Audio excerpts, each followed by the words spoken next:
بسم اللہ الرحمن الرحیم۔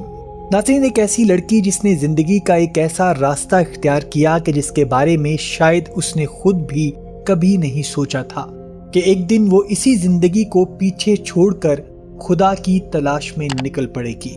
یہ کہانی ہے رے لٹل کی، جنہیں اڈلٹ موویز کی دنیا میں ایک مختلف نام سے جانا جاتا تھا، لیکن آج وہ خود کو ایک نئے نام، ایک نئی سوچ اور ایک نئی روحانی شناخت کے ساتھ دیکھتی ہیں۔ ناظرین، یہ صرف کسی مشہور شخصیت کے اسلام قبول کرنے کی کہانی نہیں، بلکہ یہ ایک ایسی عورت کی داستان ہے جو دولت، شہرت اور ظاہری کامیابی کے باوجود اندر سے خالی ہوتی چلی گئی۔ پھر اسے سکون ایک ایسی جگہ ملا جہاں شاید وہ خود بھی کبھی تلاش کرنے نہیں گئی تھی۔ رے لٹل کا تعلق جاپان سے تھا اور ان کی پرورش ایک سخت ماحول میں ہوئی۔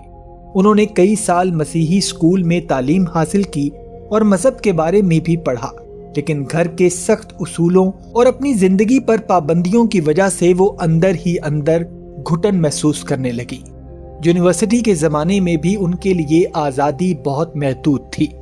گھر سے یونیورسٹی کا فاصلہ، مقررہ وقت پر گھر واپس آنا اور والدین کی سخت نگرانی انہیں مسلسل یہ احساس دلاتی رہی کہ شاید وہ اپنی مرضی سے زندگی نہیں گزار رہی۔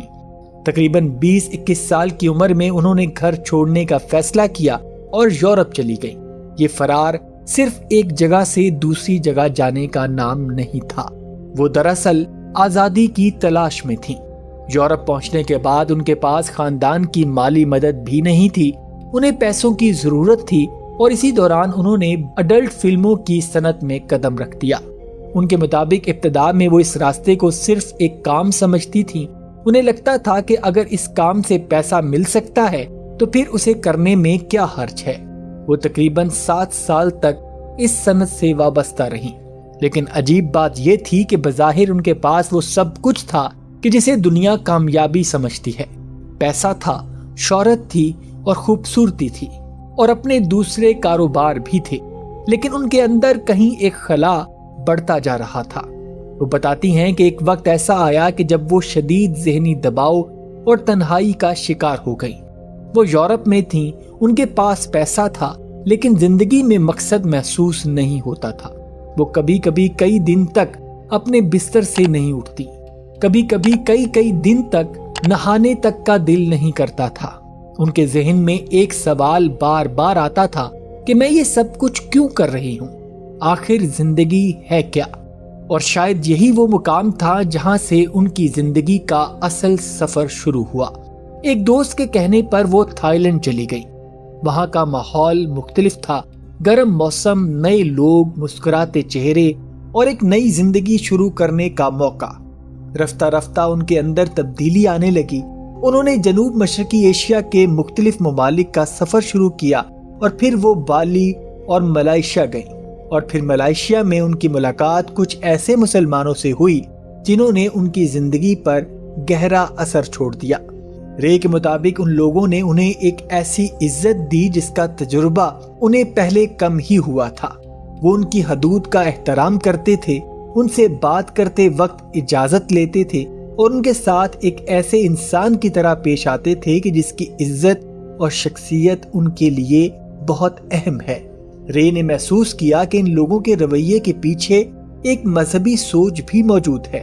وہ مسلمان تھے، وہ نماز پڑھتے تھے، اللہ کو یاد کرتے تھے اور اپنے والدین کا احترام کرتے تھے، اور یہ چیز رے کے لیے انتہائی دلچسپ تھی۔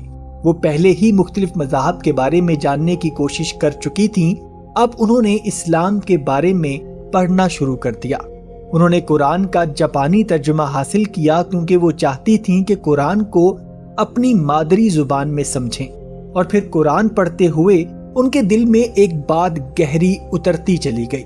قرآن انہیں یہ احساس دلا رہا تھا کہ انسان کی اصل قدر لوگوں کے فیصلوں سے نہیں بلکہ اللہ کے سامنے اس کے دل اور عمل سے ہے۔ یہ بات ان کی زندگی سے بہت گہرا تعلق رکھتی تھی، کیونکہ پوری زندگی انہیں لوگوں کے فیصلوں کا سامنا کرنا پڑا تھا۔ کسی نے ان کے ماضی کی بنیاد پر انہیں پرکھا، کسی نے ان کے کام کی بنیاد پر، کسی نے ان کی شخصیت کو ایک ہی خانے میں بند کر دیا، لیکن اب وہ ایک ایسے رب کے بارے میں پڑھ رہی تھیں جو انسان کے ظاہر سے زیادہ اس کے دل کو جانتا ہے، اور یہی سوچ انہیں اسلام کے مزید قریب لے آئی۔ رے نے یہ بھی بتایا کہ قرآن کی ایک آیت نے انہیں خاص طور پر متاثر کیا۔ سورہ رعد کی آیت نمبر 11 میں تبدیلی کے بارے میں جو پیغام ملتا ہے اسے انہوں نے اپنی زندگی کے ساتھ جوڑ لیا۔ ان کے لیے اس کا مفہوم یہ تھا کہ اگر انسان خود تبدیلی کی طرف قدم بڑھائے تو اللہ اس کے لیے راستے کھول دیتا ہے، اور پھر ان کی اپنی زندگی میں بھی تبدیلیاں آنے لگیں۔ سب سے خوبصورت تبدیلی شاید ان کے والدین کے ساتھ تعلق میں آئی۔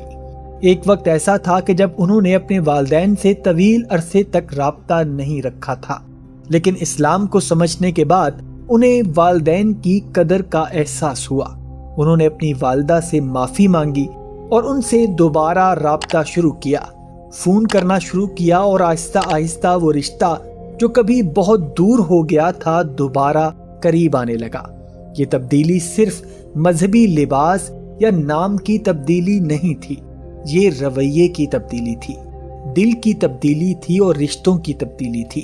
اور شاید یہی وجہ ہے کہ رے کے لیے اسلام صرف ایک مذہب کا نام نہیں بلکہ زندگی گزارنے کا ایک نیا طریقہ بن گیا۔ انہوں نے نماز کے ذریعے اللہ سے بات کرنا شروع کی، اور وہ کہتی ہیں کہ پہلے وہ اپنی پریشانیاں اپنے اندر رکھتی تھیں، وہ لوگوں سے اپنے مسائل شیئر نہیں کرتی تھیں، لیکن جب انہوں نے نماز اور دعا کے ذریعے اللہ سے بات کرنا شروع کی تو انہیں محسوس ہوا کہ اب ان کے پاس کوئی ایسا ہے جو ان کی ہر بات سن سکتا ہے بغیر اس کے کہ وہ انہیں انسانوں کی طرح فوراً جج کرے، اور یہی احساس ان کے لیے بہت قیمتی بن گیا۔ انہوں نے آہستہ آہستہ اپنی زندگی کے کئی فیصلے بدلنے شروع کیے، یہاں تک کہ انہوں نے اپنی سابقہ کریئر کو بھی چھوڑ دیا، اور اس فیصلے کے بعد انہیں مالی نقصان ہوا۔ ان کے مطابق ان کے بہت سے فالوورز بھی کم ہو گئے اور ان کی آمدنی بھی متاثر ہوئی۔ لیکن جب انہوں نے ان پر یہ الزام لگایا کہ شاید اسلام قبول کرنا صرف شہرت حاصل کرنے یا کاروبار کے لیے ایک حربہ ہے، تو ان کا جواب بہت سادہ تھا کہ اگر مقصد پیسہ اور شہرت ہوتا تو وہ چیزیں کیوں چھوڑتی جن سے انہیں پہلے ہی فائدہ ہو رہا تھا۔ ان کے لیے سب سے بڑی کامیابی اب پیسہ نہیں بلکہ دل کا سکون تھا۔ وہ کہتی ہیں کہ اسلام قبول کرنے کے بعد انہیں کچھ ایسی چیزیں ملیں جنہیں پیسے سے خریدا نہیں جا سکتا، دل کا اطمینان، والدین کے ساتھ بہتر تعلق، زندگی میں مقصد اور اللہ کے ساتھ تعلق۔ رے نے اسلام کو بھی ایک سفر کے طور پر دیکھا۔ وہ یہ نہیں کہتی کہ مسلمان بننے کے بعد انسان فوراً کامل ہو جاتا ہے۔ ان کے مطابق کوئی مسلمان مکمل نہیں ہوتا، اسلام مکمل ہے، لیکن انسان سیکھتے ہوئے آگے بڑھتا ہے۔ اسی لیے انہوں نے حجاب بھی مرحلہ وار اختیار کیا، عبادات بھی آہستہ آہستہ سیکھیں، اور قرآن کو سمجھنے کی بھی کوشش جاری ہے۔ ناظرین، ان کی ایک بات خاص طور پر قابل غور ہے کہ جس میں وہ کہتی ہیں کہ اگر انسان کسی غلطی سے نکلنا چاہتا ہے تو اسے ایک ہی دن میں کامل بننے کی کوشش نہیں کرنی چاہیے۔ چھوٹے قدم بھی تبدیلی کا آغاز ہو سکتے ہیں، اور شاید یہی سوچ ان کی اپنی زندگی کی سب سے بڑی مثال ہے۔ ایک وقت تھا جب وہ شہرت کے باوجود تنہا تھیں، پھر وہ سوال کرنے لگیں، پھر تلاش شروع ہوئی، پھر قرآن پڑھا، پھر دعا کی، پھر اللہ سے تعلق قائم ہو گیا۔ اور آج رے لٹل، جنہیں ماضی میں ایک بالکل مختلف دنیا کی وجہ سے جانا جاتا تھا، اسلام قبول کرنے کے بعد نورائے استقلال کے نام سے اپنی نئی شناخت کے ساتھ زندگی گزارنے کی کوشش کر رہی ہیں۔ ان کا سفر ہمیں یہ بتاتا ہے کہ انسان کا ماضی چاہے کتنا ہی پیچیدہ کیوں نہ ہو، اس کا مستقبل ہمیشہ ماضی کا پابند نہیں ہوتا۔ لوگ آپ کو آپ کے ماضی سے پہچان سکتے ہیں، لیکن اللہ آپ کے دل کی تبدیلی کو دیکھتا ہے۔ ناظرین، امید کرتا ہوں آج کی ویڈیو آپ کو پسند آئی ہوگی۔ اگر ویڈیو پسند آئی ہے تو ویڈیو کو لائک اور شیئر ضرور کیجیے گا، اور جاتے جاتے چینل کو سبسکرائب کر کے ہماری حوصلہ افزائی بھی کر دیجیے۔ اپنا اور اپنے گھر والوں کا بہت سا خیال رکھیے گا۔ وما علینا الا البلاغ المبین۔